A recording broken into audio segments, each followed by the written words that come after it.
In today's video, I'm going to teach you how to see who has access to your Google Drive files. Fix Today here, let's begin. Have you ever shared a file and later wondered if old clients, former coworkers, or other people still have access to it? Google Drive makes it easy to check exactly who can view, comment, or edit your files. First, open your browser and go to drive.google.com, then log into your Google Drive account. Once you're inside Google Drive, locate the specific file or folder you want to check. Right-click on the item, hover over File Information, then click Details from the menu. A panel will appear on the right side of the screen.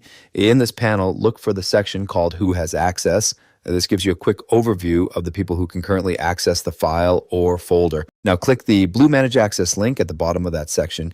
This opens the full sharing settings window. Inside this window, review the list under People with Access. Here you'll see all users, groups, and email addresses that currently have permission to the file. If you're the owner, you can also change each person's permission level, like viewer, commenter, or editor. In some cases, editors may also be allowed to manage sharing settings if the owner enabled that option. Below that, check the General Access section to see whether the file is restricted or available to anyone with the link. Once you're done, click the blue Done button to close the window. And that's it for this tutorial. If you have any questions or suggestions, feel free to leave a comment down below. If you'd like to see more videos like this, the subscribe button is free and helps support the channel so I can keep making helpful tutorials for you. I'll see you in the next video.